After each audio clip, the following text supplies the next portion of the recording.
Millionaire CEO hugged a poor girl by mistake, but her reaction changed his life. Before we begin, let us know in the comments which city you're watching from. And once the story ends, don't forget to rate it from 0 to 10. Enjoy the story? He was a billionaire, born into marble halls and million-dollar meetings. She was a cleaning lady, invisible to most, until the day he mistook her for the help.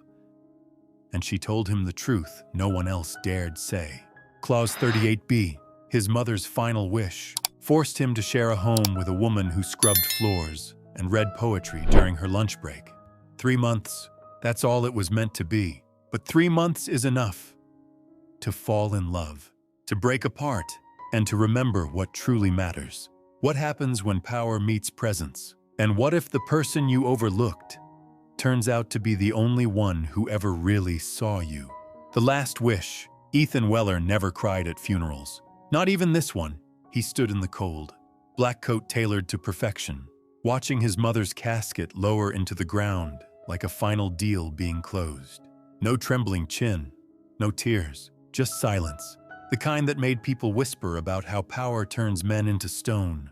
He left the cemetery before the priest even finished speaking. The next morning, the will was read inside a boardroom that smelled like ink and inherited tension. Ethan expected numbers, assets, control. What he didn't expect was her. Clause 38b, the lawyer read, sliding a document across the table. The Weller estate must remain open and operational for 90 days, under the care of Miss Callie Rivera. Who? Ethan asked, not even bothering to mask his irritation. A cleaning staff member, previously assigned to the estate. Your mother handpicked her. Ethan nearly laughed. So now we're handing the family home to the help.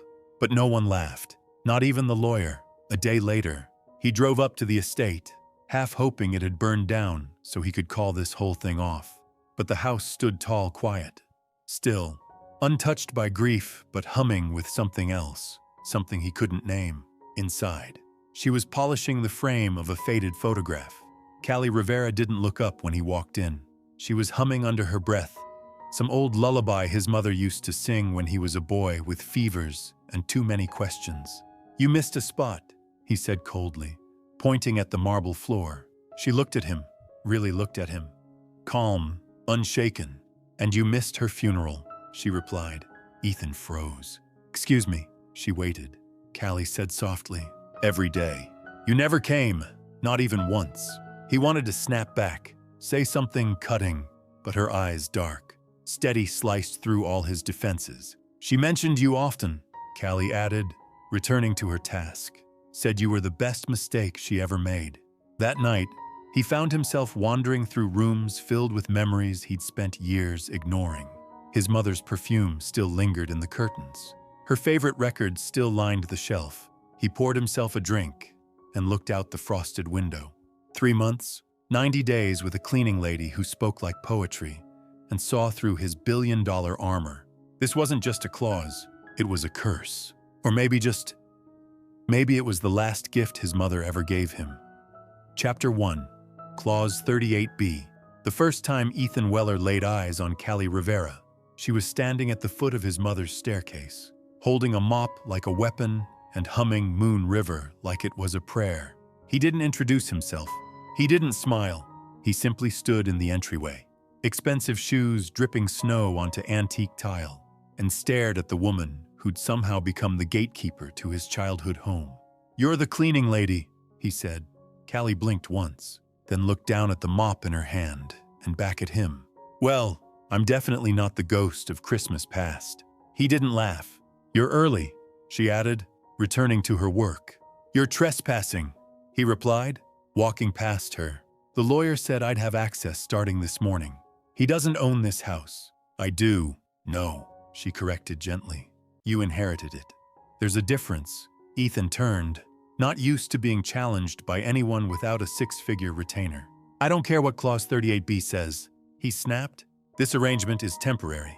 Callie looked up at him then, her gaze steady and clear like lake water on a windless day. That's the thing about temporary. Memterter, Weller.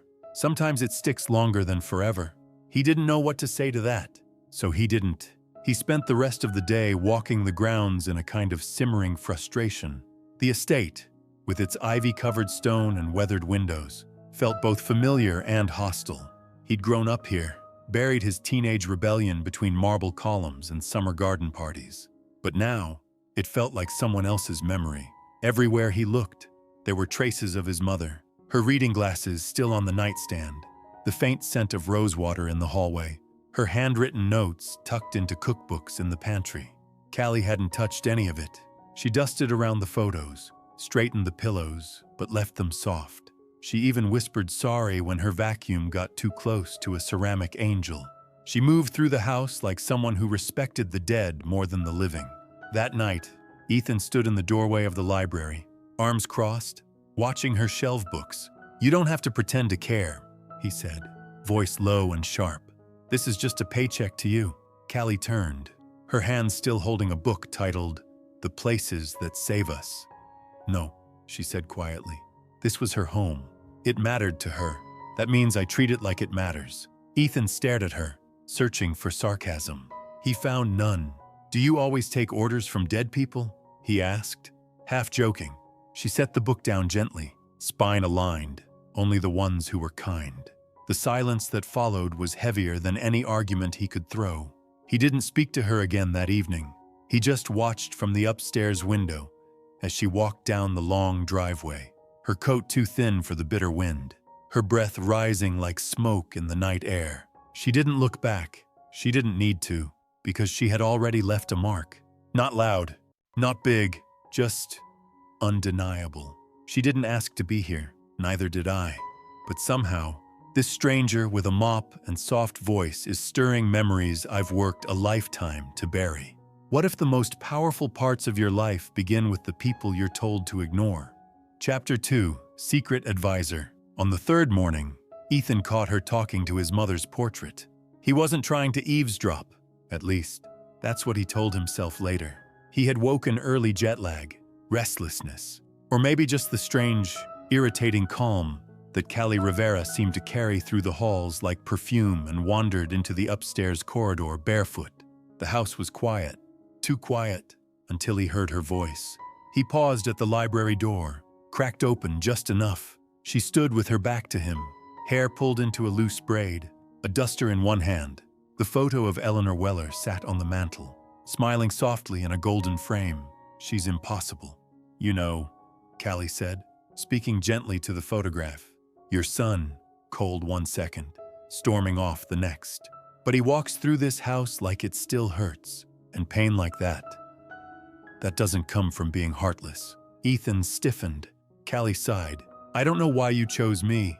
Maybe you knew I needed this place more than it needed me. Maybe you thought I could help him remember who he is." She paused. "Or maybe you were just a little wicked. One final trick before the curtain fell." She smiled sadly at the photo and wiped the glass frame clean. Ethan stepped back, quietly, heart pounding for reasons he didn't understand. When he made it back to the stairwell, he stood there for a full minute, eyes fixed on the hardwood banister his mother used to lean against when she waited for him to come home past curfew. He had expected Callie to be a charity case, some underpaid staff member Eleanor had grown fond of in her final days. But what he found was far more dangerous. She cared. Not in the way people did when they wanted something. She cared like someone who had already lost too much to pretend anymore. That afternoon, Callie was in the greenhouse, pruning dead leaves from winter orchids. Ethan watched her from the hallway window for a long time before finally stepping in. "You talk to pictures?" he asked, casually leaning against the doorframe. Callie didn't flinch. "Only when they feel more honest than the people still breathing." He nodded slowly, not sure if that was an insult or a philosophy. "She talked about me a lot, didn't she?" Callie looked at him. "No, not a lot. Just enough." "Enough to what?" She clipped a brittle petal and dropped it into a rusted tin bucket. "Enough to know she missed you, even when she pretended she didn't." That silenced him. He took a slow breath, eyes wandering across the rows of neglected plants. His mother had loved this place, told him once that if heaven had a scent, it would be jasmine in April. "I used to think she loved this house more than me," Ethan murmured. Callie didn't respond. She didn't rush to reassure him or throw some comforting phrase into the void.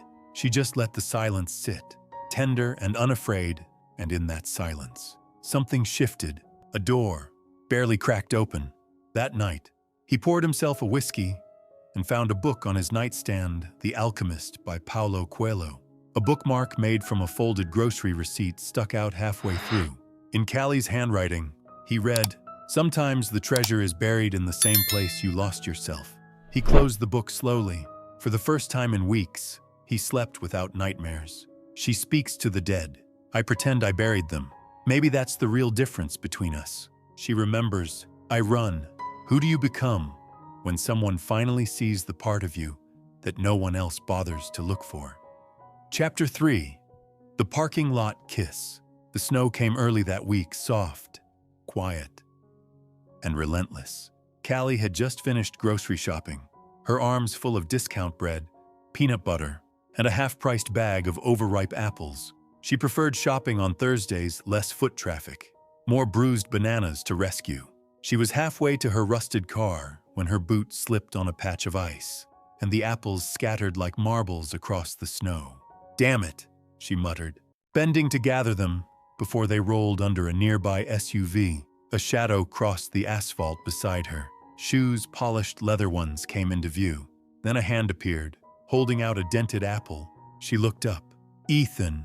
He wasn't supposed to be there, but there he was. Hair tousled, cheeks pink from the cold, scarf hanging too perfectly to be unintentional. "I was passing by," he said casually, as if billionaires often showed up in suburban grocery store parking lots. "Saw you fall?" "I didn't fall," Callie replied, brushing snow off her coat. "I slipped with dignity." A small smile tugged at his mouth. "Need a ride?" he asked. She hesitated. Her car was older than most of the canned goods she just bought, and the cold had turned her ignition into a coin toss. "I'm fine," she said. Then the wind picked up, and she sneezed violently, twice. Ethan raised an eyebrow. "Okay, fine, but only to the house." In his car, it was warm and quiet, the kind of silence that feels full, not empty. Callie glanced at the dashboard touchscreen. Seat warmers, scent of expensive leather. "You smell like cedar and control issues," she said after a beat. He chuckled. "And you smell like apples and sarcasm." They stopped at a red light. He glanced at her, and for a split second, he looked more like a man and less like a name on a magazine cover. "You know," he said softly, "you don't treat me like other people do. That's probably because I'm not trying to get anything from you." He looked away then, nodding slightly. "That's exactly what makes you dangerous." The rest of the drive passed in a hush. Outside, the snow had thickened, blanketing the world in a kind of soft denial. When they pulled into the driveway, Ethan put the car in park, but didn't move to get out. Neither did she. The snow tapped gently on the windshield, like the world was waiting for them to say something else. And then, without warning, without thinking, he leaned in. It wasn't planned. It wasn't polished. It just happened. Their lips met in the quietest collision, like a memory that hadn't happened yet. Callie's breath caught. Her fingers clutched the grocery bag between them. His hand was still on the gear shift. Nothing about it was dramatic, and yet it shook her to her core. He pulled back first. "I'm sorry," he whispered, instantly regretting the impulse. "That wasn't a good idea," she said quickly. "Yeah," she nodded. "Right." He exhaled, staring out the windshield. "I should go," she said, fumbling with the door handle. Callie. But she was already out in the snow, her boots crunching on gravel, leaving behind a trail of apple bruises and breathless confusion. That night, Callie lay in bed, staring at the ceiling, one hand pressed to her lips. She'd kissed men before. Been kissed harder. More passionately, but never like that. Never like it meant something she wasn't ready for. It wasn't a kiss. It was a question. And I didn't know how to answer it yet. What do you do when the thing you've always wanted arrives wrapped as a mistake? Chapter 4. Cold War. Ethan didn't mention the kiss. Not the next morning. Not the next afternoon. Not even when they passed each other in the hallway, and their eyes met like two strangers trying to pretend they never shared anything. He reverted to the version of himself he wore like a tailored suit, distant, clipped, unreadable, Emails instead of conversation. Short instructions instead of questions. Eye contact reduced to currency. Callie felt it in everything. How he avoided the kitchen when she was in it. How he stopped asking about her day. How his silence wasn't empty, it was loud. And so she matched it. Because what else could she do? Because he kissed her like she mattered, then treated her like she didn't. 3 days passed, then 5. By the 6th, the only words they exchanged were, "The plumber's here. Tell him the invoice goes to Lansing. The guest room window sticks. Call maintenance." It was less than strangers, more than avoidance. It was a cold war, and no one was winning. That Friday, she found herself standing outside the greenhouse, shovel in hand, stabbing at a stubborn patch of frozen soil. It had nothing to do with gardening. She just needed to hit something that wouldn't break. "Trying to dig your way out," came a voice. She turned. Emily Weller, Ethan's sister, red coat, loud smile. A hurricane of energy wrapped in lipstick and sarcasm. "I knocked on the front door. No answer," Emily said, stepping closer. "Saw you from the drive. I was avoiding people." "Well, congrats. You failed." Callie didn't respond. Emily watched her a moment. "He's impossible sometimes," she said gently. "But he's not heartless, just terrified." Callie set the shovel down. "Of what?" Emily shrugged. "Of needing someone he can't control." The wind picked up. The greenhouse door creaked open behind them, like the house itself was listening. "I should go," Callie said. Emily tilted her head. "Are you quitting?" "No." "Then why do you look like someone just locked the door on a dream?" Callie didn't answer.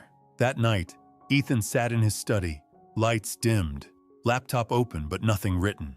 He scrolled past emails, ignored a message from the board, rubbed his eyes. There was a knock. He looked up. Callie. She stepped into the room, clutching a folded piece of paper. "I've updated the inventory," she said, "for the estate's pantry, in case that's something you still care about." She set it on the desk, turned to go. "Callie," she paused. His voice was softer than she'd heard in days. "I didn't mean to hurt you." She turned slowly. "You didn't." He looked confused. "You disappointed me," she said simply, "which is worse, because I expected better." A silence bloomed between them. He stood, hands in his pockets, like he was trying to contain all the things he didn't know how to say. "I thought we agreed it was a mistake." She shook her head. "You decided that I never got to choose." And then she walked out. No storm, no slam, just the quiet ache of a goodbye that hadn't been spoken yet, but already hurt like truth. Sometimes the cruelest thing isn't breaking someone's heart. It's making them question if they ever had yours. How do you heal from a wound that never bled, but broke something inside you anyway? Chapter 5. Miguel's Wisdom. The town's only diner sat on a quiet corner, tucked between a thrift shop and an old gas station that hadn't worked since 2004. It smelled like burnt coffee and second chances. Callie had come here often before all of this. Before the kiss, before the silence. It was her safe place. Somewhere the napkins were always too thin, and no one expected her to smile unless she meant it. She slipped into the booth by the window, her hands wrapped around a chipped ceramic mug before the waitress even said a word. Across from her sat Miguel Ruiz, the diner's dishwasher and unofficial philosopher. He was in his late 60s, wore the same gray beanie year-round, and smelled faintly of cinnamon and engine oil. They didn't talk often, but today, she needed someone who didn't know how to lie. He glanced up from the crossword puzzle he was filling out with a pencil that had no eraser. "Uh-oh," he said, without looking up. "You've got the face." Callie blinked. "What face?" "The face people get when their heart's somewhere it doesn't belong." She gave a soft laugh. "It's not like that." Miguel turned a page. "Then why haven't you touched your coffee?" She looked down. He waited. Finally, she spoke. "Have you ever cared about someone who couldn't admit they cared about you back?" Miguel smiled, slow and kind. "I married her." Callie looked up. "Carla," he said. "Met her when I was 22 and changing tires for a living.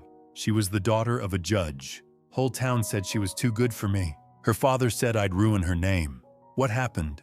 She married me anyway. Said she didn't care about names, just the way I held her when she cried." Callie's chest tightened. 5 years later, he continued, She got sick. Real sick. The kind of sick where you memorize IV drips and your own heartbeat starts skipping just to keep up with the fear. "I'm sorry," Callie whispered. She passed on a Tuesday. Quiet. Peaceful. My arms around her. Miguel stared out the window, eyes soft with time. They all said she made a mistake choosing me. But I was her mistake. Every day. On purpose. And I'd live it again if she asked. Callie blinked away tears. I kissed someone. And now it's like I don't exist. Miguel leaned forward. Then he's either scared or stupid. She let out a small, broken laugh. Maybe both. Miguel nodded. The thing about men like him, they build walls so high, they forget they're the ones inside. Takes someone brave to knock. "I'm tired of knocking." "Then stop knocking," he said gently. "Just sit at the gate. He'll come out when he's ready, or he won't, but that's not your fault." She stared at the steam rising from her untouched coffee. "He made me feel seen," she whispered. Like I wasn't invisible. Miguel's voice was quiet now. "Callie, the right man doesn't just see you. He stands with you." Later that afternoon, Callie walked the back trail behind the estate, the one his mother used to hike every Sunday. The air was crisp, the leaves skeletal, and the quiet was deep. She stopped at the edge of the woods and looked up at the windows of the house she'd come to both love and fear. Inside that house was a man who had kissed her like a confession and treated her like a consequence. But Miguel's words echoed in her head. "The right man doesn't just see you, he stands with you." Maybe love wasn't supposed to be earned. Maybe it was only ever meant to be returned. Are you waiting for someone to fight for you? Or are you still trying to prove you're worth the fight? Chapter 6. A Case of the Heart. It happened on a Tuesday, the kind of day where the sky looked like wet cement and everything felt heavy emails, meetings, and silence. Callie hadn't seen Ethan much that week. He kept to the study, meetings on Zoom, long hours, quiet footsteps. But that morning, something felt off. He hadn't touched the breakfast tray she left outside his door. The lights were still off by noon, and when she passed by the office, she heard nothing, no typing, no calls, just stillness. She knocked lightly. "Mr. Weller." No answer. Another knock. Still nothing. She pushed the door open. Ethan was slumped at his desk, face pale, breath shallow. His hand trembled slightly where it rested on a sheet of paper. Callie's heart stopped. She dropped her cleaning cloth and ran to him. "Ethan, hey, can you hear me?" His eyes fluttered, unfocused, chest tight. He whispered, Okay, she said, fumbling for her phone. "Stay with me. Don't move. Help is coming." The ambulance arrived in under 10 minutes. But for Callie, it felt like a lifetime. She rode with him to the hospital, sat beside him in the ER, held his wrist when they put the IV in. He didn't speak, didn't open his eyes, but he didn't let go of her hand, not once. Later, when the doctor came out, she braced herself. It was a stress-induced cardiac arrhythmia, he said. Nothing fatal, but if he keeps going like this, next time might be worse. She nodded, blinking fast. Is he awake? Groggy. He's asking for you. She stepped into the dim hospital room. Ethan looked pale against the sheets, like someone had drained the color from him. He saw her and winced. You're still here? He rasped. Callie sat slowly at the edge of the bed. I thought about leaving, she said. But you looked like hell. He smiled weakly, still charming. I see. She picked up a cup of water and helped him drink. Why didn't you tell anyone? She asked. You've been pushing yourself for days. He looked away. It's easier when no one cares. Callie's voice broke. Don't say that. It's true. No, she said firmly. It's not. Silence.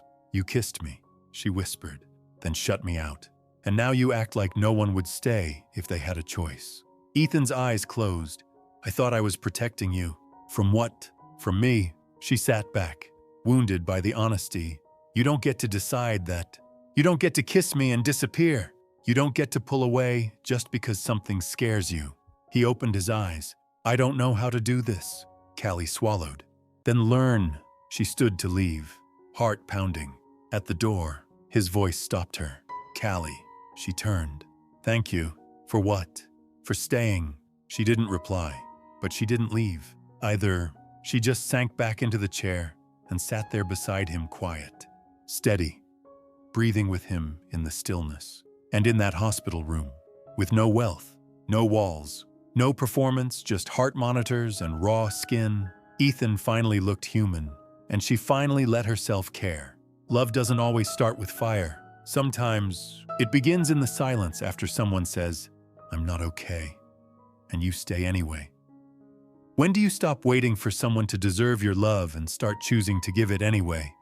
Chapter 7. The Courtroom Whisper. The hearing room wasn't a courtroom in the traditional sense. No wooden pews or gavels, just glass walls, a long table, and the sharp scent of ink and nerves. Callie sat at the edge of it all, hands folded tightly in her lap. Her shoes felt too loud for this place, her coat too plain, her presence questioned. Ethan, just 2 chairs away, looked like he'd stepped out of a magazine black suit. Quiet watch, confidence stitched into every seam. But today, he wasn't performing. Not really. Because this wasn't about investors. This was about her. And whether Clause 38B would be honored or buried under protocol. Mr. Lansing stood, papers in hand, as per the late Eleanor Weller's final directive. The estate may remain active under one condition. The temporary resident, Miss Rivera, must present a written account and oral testimony of its condition, maintenance, and value to the board, proving she upheld the spirit of the clause, not just the letter. Whispers fluttered like birds across the room. Callie's name sounded foreign in this space, like graffiti on marble. She stood slowly, her palms sweating, and then Ethan stood too. All eyes turned. "I'd like to speak," he said. Lansing hesitated. "Mr. Weller, your role today is observational." "Then consider this my personal addendum," Ethan replied calmly. "Because if this hearing is about intent, mine is clear." He turned toward Callie. "She didn't just maintain the estate. She brought it back to life. She protected my mother's legacy when I couldn't even look it in the eye. She reminded me what this house used to feel like before I turned it into a museum for grief." A pause, a breath. "She earned her place here, not because of a signature, but because of who she is." Callie's eyes shimmered. Her fingers trembled. "But if you need proof," Ethan added softly, "then hear it from me. She's the only reason I remembered how to care. And that makes her the most valuable asset in my entire portfolio." The room fell completely silent. Even Mr. Lansing blinked twice before clearing his throat. Noted. Callie stood beside Ethan now. Not behind him, not under him. Beside him, and in that moment, no diamond necklace or black tie gala could have made her feel more seen. Later, outside, on the courthouse steps, snow falling lightly, Ethan turned to her. "I'm sorry I didn't say it sooner." Callie looked up. "Say what?" "That I choose you, not because of the clause, but because of every moment after." She smiled softly. "You said it. Just now, when it mattered." He reached for her hand. This time, she didn't pull away. Some love stories are whispered in courtrooms, not shouted from rooftops. And sometimes, that whisper is enough to shake your whole world. What does it mean to be chosen not quietly, not secretly, but in front of the very people who once doubted your worth? Chapter 8. The Gala Speech. The ballroom glittered like a jewelry box cracked open under chandeliers. Laughter echoed off marble. Champagne flutes sparkled like promises no one meant to keep. Callie stood by the wall, wrapped in a second-hand gown, with a broken zipper she'd stitched shut herself. She'd never felt so out of place. Everyone around her shimmered satin, heels, cologne that cost more than her rent. They wore their confidence like it was sewn into their skin. Ethan was across the room, deep in conversation with a Japanese investor and the COO of a rival hotel chain. He looked comfortable, controlled, like he belonged, and then he looked at her. For just a second, the air between them shifted, like the room had gone quiet, just for them. "Is that her?" someone near Callie whispered.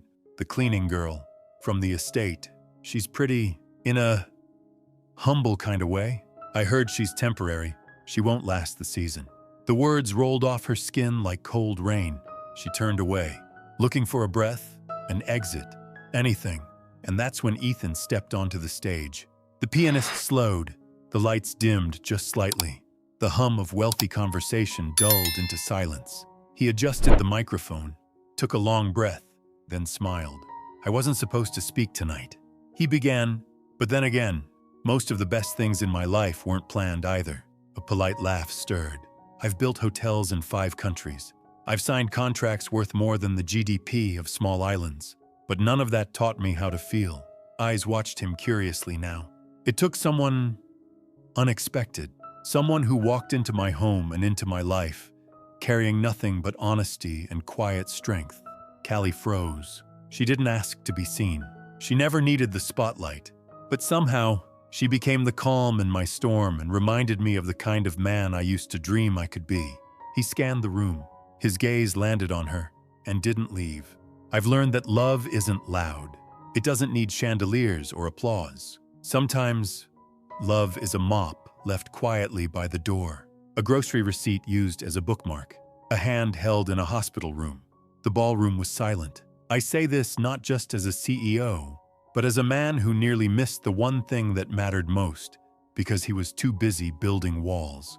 He stepped back from the mic to the ones we overlook, the ones we underestimate, and the ones who change us without ever asking to. He raised his glass to Callie. Dozens of heads turned. Champagne glasses rose. And just like that, the room that once made her feel invisible now couldn't look away. After the applause faded and the dancing resumed, Ethan found her in the shadow of a marble column. "You didn't have to do that," she whispered, eyes wet. "Yes," he said. "I did. Why now?" "Because I was done choosing silence over truth." He reached for her hand. "And because I wanted every person who once doubted you to hear it from the man they can't ignore." Callie looked down at their fingers entwined, then up at him. "I don't care about ballrooms. Ethan, I know. I just want you to mean it when no one's watching." He leaned in, forehead resting against hers. "I've never meant anything more. To be loved is rare. To be defended out loud, that's something sacred. Would you still love someone if they never said it? Or do the words only matter when they're said where everyone can hear?" Chapter 9. The Real Wedding. The idea came from a PR meeting. The media's eating up the Clause 38B story. Ethan's head of branding said, tapping her iPad, "Rich CEO, working-class love interest. It's gold. But you need to control the narrative. Make it official." "Official?" Ethan asked, brow raised. "A public commitment. Maybe an engagement. Just for optics." Ethan said nothing at first. Then, almost reluctantly, Callie would never agree to that. But she did, a week later, because when he asked quietly, gently, after dinner on the terrace, he didn't ask her to lie. He asked her to trust him. "I don't care about rings," she said, "or headlines, or fake kisses." "I know," he replied. "Then why do it?" "Because sometimes," Ethan said, "pretending is the only way to buy time for something real to catch up." Callie looked at him, really looked, and nodded. The engagement party was planned at the Weller estate where it all began. A symbolic gesture. The PR team said, a closed-door event. Photos, media coverage, smiles. They called it a staged moment. What no one knew was what would happen behind the curtain. The garden was lit with fairy lights, soft as candlelight kisses. Callie wore a borrowed white dress, simple, sleeveless, the kind of thing she'd seen in magazines but never thought she'd wear. Ethan wore no tie, just a white shirt, collar open, eyes clear. Guests arrived.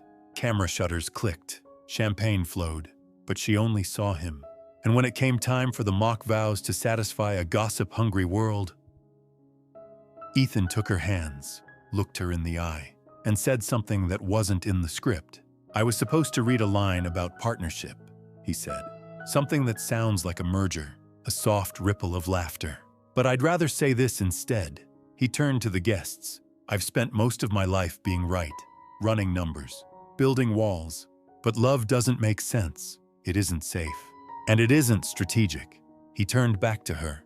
"It's stubborn, and messy, and terrifying, and real." Callie's breath caught. "This started as an arrangement," he said. "But you made it a beginning." "I don't want to fake a wedding, Callie. I want the real thing." Gasps, whispers. Silence. Ethan dropped to one knee, reached into his jacket. A real ring this time. Not a proppy. Not gold-plated optics. Just a single band. Honest. Plain. Beautiful. Marry me. For real. Callie blinked. Once. Twice. Right now. He smiled. Right now. Someone whispered. Is this part of the plan? No, said Emily from the front row, eyes shimmering. This is the part no one expected. The officiant had been hired for photos, but now his hands trembled as he flipped the page. Callie took Ethan's hands again, her voice steady but her heart shaking. I promise, she said, to love the man beneath the title, even when he forgets how to love himself. Ethan swallowed. And I promise, he said, to never confuse silence with safety again. When he kissed her, the garden roared. Applause, laughter, tears, but they didn't hear any of it. It was just them. At last, they called it staged, but nothing had ever felt more real. Is it still a performance? If everything in your heart is true. Chapter 10, Legacy. 1 year later, the Weller estate didn't just house a legacy. It echoed with children's laughter, soft footsteps, and the smell of fresh paper and crayons. The old ballroom, once a cavern of silence and echo, was now the Weller Rivera Literacy Center, filled with sunlight and second chances.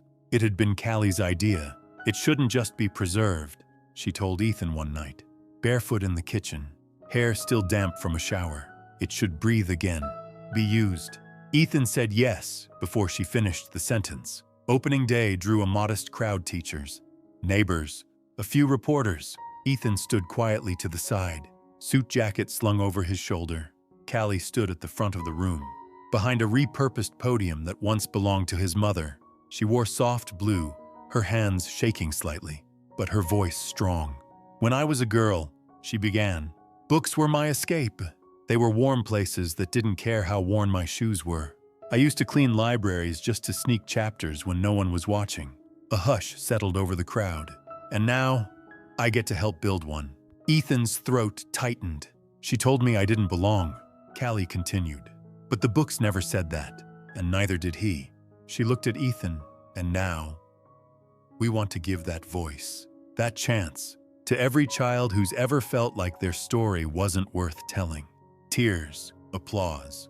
But the real moment came when a little girl tugged at Callie's dress during the tour. Miss Callie, she whispered, did you really use to clean houses? Callie crouched down, smiling. I did. Even rich people's houses. Yes, even really, really rich ones. The girl blinked. And now you own one. Callie looked over her shoulder at Ethan leaning against the railing, watching her, like she was still the most extraordinary thing in the room. No, she said softly. Now I share one. Later, they stood alone in the garden, where they'd exchanged vows. Dusk settling like a secret. I don't think I'll ever get used to this, Callie murmured. Ethan pulled her close. You don't have to. Just keep making it your own. She smiled against his chest. And if we have a daughter, she asked, what will we tell her? He thought for a moment, then whispered that her mother rewrote the story. Not just hers, mine. He inherited the house, but she gave it a heartbeat. What's the legacy you leave behind, not in wealth, but in the way someone finally feels at home in their own skin? The quiet things that stay. Some stories don't begin with love. They begin with rules, with silence, with two people so used to being alone that they forget how to be seen. But the truth, Ethan Weller didn't fall in love with Callie Rivera the moment he kissed her. He fell in love slowly, in the way she folded dish towels, in the way she defended the dead with her whole heart. He fell in love when she didn't ask for anything, just stayed. Anyway, and Callie, she didn't trust him just because he chose her once. She trusted him when he chose her again in the room full of whispers, on the courtroom floor, on the stage with trembling hands and truth in his voice. In the end, Clause 38B wasn't a clause at all. It was a door, a test of whether a man raised by power could finally let himself be human. A woman told she wasn't enough, learning she was never too little, just too true for the places she was put in. The mansion still stands, but now it sings with new stories. Children with dirt on their shoes and dreams in their pockets. Books passed between hands like torches, laughter in the corners where silence once ruled, and in the center of it all, a woman who used to scrub floors, now standing tall, telling little girls, yes, you belong, yes, you matter, and yes, love, real love, is the kind that sees you when no one else does. What did you think of this story? Share your thoughts in the comments below. Rate it from 0 to 10. Don't forget to subscribe and hit the bell so you never miss a story. And stay tuned, more powerful stories are waiting for you right here. If this story stirred something in you, the next one reaches even deeper. It's about love after loss, healing after betrayal, and the quiet magic of being chosen by someone who could have anyone but wants only you. Subscribe, share, or just sit with it for a while. And when you're ready for another story, you'll know where to find us.